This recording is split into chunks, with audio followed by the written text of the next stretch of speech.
Rakshabandhan special बेसन के लड्डू जिसे बनाना बहुत ही आसान है, लेकिन सबको लगता है कि ये बनाना बहुत मुश्किल है, लेकिन ये बिल्कुल भी मुश्किल नहीं है। मैं आपको एकदम परफेक्ट नाप के साथ आज इसे बनाना बताती हूँ। तो इसके लिए ना मैंने अलग से बेसन पिसवाया है। आप जो नॉर्मल बेसन लेते हैं ना, वो बहुत बारीक बेसन होता है जिसको सिकने में टाइम लगता है। और अगर वो थोड़ा सा भी मान लो कभी कच्चा रह जाए सिकने में, तो वो मुंह में जाके चिपकता है। तो आप क्या करें कि आटा चक्की में जाके अलग से थोड़ा सा दरदरा बेसन पिसवा लेंगे ना, तो उससे आपका जो बेसन है वो फटाफट सिकेगा, घी भी कम लगेगा। और इसके साथ ही ना वो लड्डू जो है ना एकदम दानेदार लगेंगे। तो इसके लिए ना अब हमने गैस पर एक कढ़ाई रख दी है, और कढ़ाई में अभी हम 4 से 5 चम्मच जो घी है ना, देसी घी, वो डालेंगे, क्योंकि ये जो लड्डू है ना वो घी में ही बनते हैं। तो इस तरह से पहले हम थोड़ा घी डालेंगे और ज़रूरत के हिसाब से एक एक चम्मच घी हम इसमें ऐड करते जाएंगे, क्योंकि हमें इसे सेकना है। और इसको सेकने में मुझे लगे हैं 45 मिनट। वैसे तो इसमें पूरा 1 घंटा लगता है, लेकिन बेसन जो है वो हमने थोड़ा मोटा पिसवाया है, जिसकी वजह से ये जल्दी सिक गया है। और अगर मैं आपको एक खास ट्रिप बताती हूँ इसकी, कि अगर आप मोटे तले का एक बड़ा सा बर्तन लेंगे ना, तो आपका बेसन और भी जल्दी सिक के तैयार हो जाएगा, क्योंकि इसमें फटाफट से ये सिक के तैयार होता है। छोटे बर्तन में थोड़ा टाइम लगता है। भले आपको कितने ही लड्डू बनाने हो, लेकिन अगर आप बर्तन बड़ा लेंगे ना, तो आपका बेसन सिकने में बिल्कुल भी टाइम नहीं लगेगा। अब हमने घर का एक नॉर्मल सा गिलास ले लिया है, और इसी गिलास से नाप के हम बेसन डालेंगे।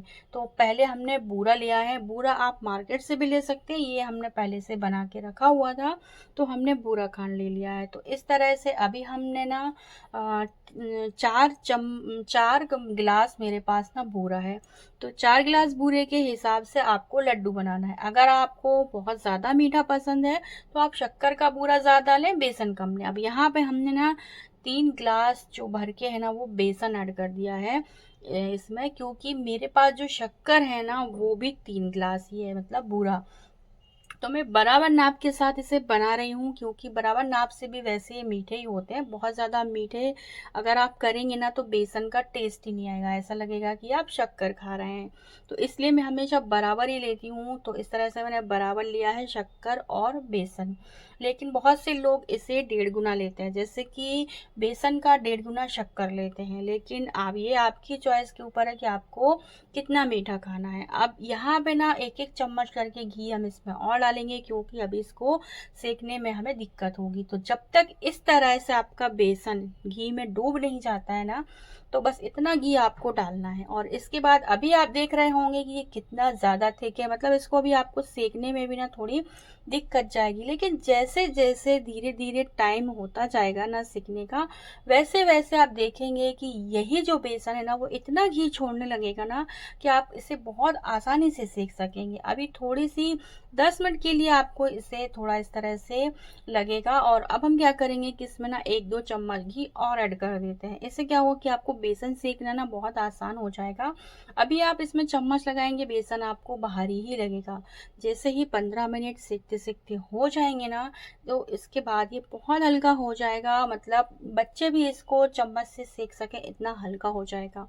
तो बस इस तरह से अब मैं इसमें बिल्कुल भी घी ऐड नहीं करूँगी, क्योंकि जितना घी मुझे डालना था वो मैं डाल चुकी हूँ।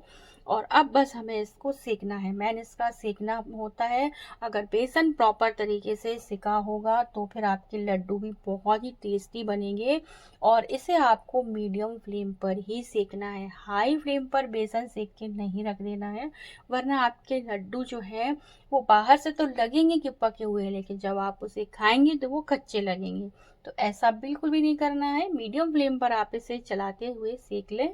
तो बस इस तरह से हम इसे मीडियम फ्लेम पर सेक लेते हैं। अब ये देखिए 15 मिनट हुए हैं, और 15 मिनट बाद ही बेसन ने ना घी छोड़ना शुरू कर दिया है। अब देख सकते हैं कितना बढ़िया तरीके से मेल्टेड हो चुका है, और घी में बढ़िया से ये सिक रहा है। अब इसको सेकने में बिल्कुल भी टाइम नहीं लगेगा, और इस तरह से चलाते हुए आपको, मतलब मुझे 45 मिनट लगे, मैंने एकदम घड़ी में देख के इसको सेका है।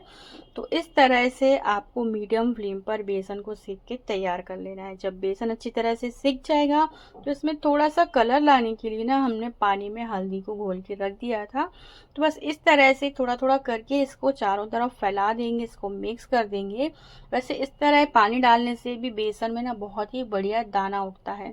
अगर आपके पास मोटा बेसन नहीं है, आप नहीं पिसवा पा रहे हैं, तो आपको मैं एक चीज़ बताती हूँ कि आप ना बेसन जब आपका आधा सिक जाए, मतलब 50% बेसन जब सिक जाए ना, तब आप उसमें 1 बाउल भर की रवा ऐड कर दें, क्योंकि रवा को सिकने में इतना टाइम नहीं लगता है सूजी को जितना कि बेसन को। या फिर आप सूजी को अलग से खाली रोस्ट करके रख लें और बाद में इसमें ऐड कर दें, और ऐड करने के बाद 10 मिनट आप इसमें मिक्स करके बढ़िया से सेक लें।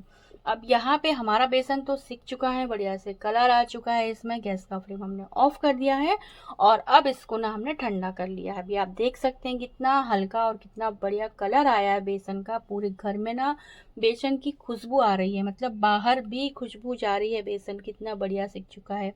अब हम ना इसमें आधा बेसन निकाल लेंगे, पूरा हम नहीं निकालेंगे, आधा निकालेंगे, क्योंकि कई बार क्या होता है कि ये जो है घी जम जाता है और फिर लड्डू बनाना मुश्किल होता है ना। तो कढ़ाई में अगर आधा बेसन रहेगा तो उसे हम वापस से गरम करके लड्डू बना सकते हैं। तो इस तरह से अभी मैं आधा निकालूंगी और अब इस आधे बेसन में फिर मैं इस तरह से थोड़ा थोड़ा करके बूरा ऐड करूंगी। बहुत ज़्यादा गर्म नहीं होना चाहिए, नहीं तो बूरा बेसन में जाके मेल्ट हो जाएगा। हल्का सा कुनकुना बेसन होना चाहिए जिससे आप ना उसमें हाथ लगा सकें। तो अब हम इसमें इसके हिसाब से जो बूरा है लिया है वो डाल देंगे। आप चाहें तो मिक्स करके टेस्ट भी कर सकते हैं कि आपको कितना मीठा और कितना फीका चाहिए है। अब चम्मच से इसको बढ़िया से मिक्स कर लेते हैं। वैसे चम्मच से बहुत अच्छे से मिक्स नहीं होता है क्योंकि इसमें हाथ लगाना ज़रूरी ही होता है। हाथ से ही बेसन और हमारा जो बूरा है ना वो बढ़िया से मिक्स होता है। तो इसको मैंने बढ़िया से मिक्स कर लिया और इतना बढ़िया रवा इसमें आया है ना कि मैं आपको दिखाऊंगी लड्डू में लास्ट में कि कितने बढ़िया हमारे रवीले रवीले लड्डू बने हैं। तो बस इस तरह से आप छोटे बड़े जितनी भी साइज़ के आपको लड्डू बनाना हो बना सकते हैं। तो ये देखिए मैंने एक लड्डू भी बना लिया है, लेकिन मेरी हैबिट ना दोनों हाथ से लड्डू बनाने की है, तो मैं आपको दिखाती हूँ दोनों हाथ से लड्डू बनाना। तो बस इस तरह से बेसन को हाथ से मलते हुए लेंगे दोनों हाथ में और बस इस तरह से लड्डू बना के तैयार कर लेंगे। तो इस तरह से सारे लड्डू मैं बना के रख लूँगी। और अगर आपके पास टाइम नहीं है कि बेसन आपने सेक दिया है, लड्डू नहीं बना पा रहा है, तो कोई दिक्कत नहीं है। आप सुबह बेसन सेक के रख दें और उसके बाद शाम को वापस से उसे हल्का सा गर्म करके शाम को आप इसके लड्डू बना के रख सकते हैं। क्योंकि एक बार बेसन जब अच्छे से सिक जाता है ना तो फिर कोई दिक्कत नहीं होती है उसको रखने में। अब ये देखिए, अब हम इस तरह से ना सारे लड्डू जो है ना वो फटाफट से बना के तैयार कर लेंगे और आपको दिखाएंगे कि हमारे कितने बढ़िया बेसन के एकदम रवीले रवीले घी वाले चिकने चिकने लड्डू बन के ना तैयार हो गए हैं। तो बस इस तरह से सारे लड्डू मैं बना लेती हूँ और उसके बाद फिर आपको दिखाती हूँ। तो ये बेसन के लड्डू मेरे बच्चों को तो बहुत ही ज़्यादा पसंद है, बनाते बनाते ही वो 2-4 लड्डू खा गए और इस तरह से मेरे सारे लड्डू बनके तैयार हो गए हैं और बहुत ही टेस्टी आप देख सकते हैं।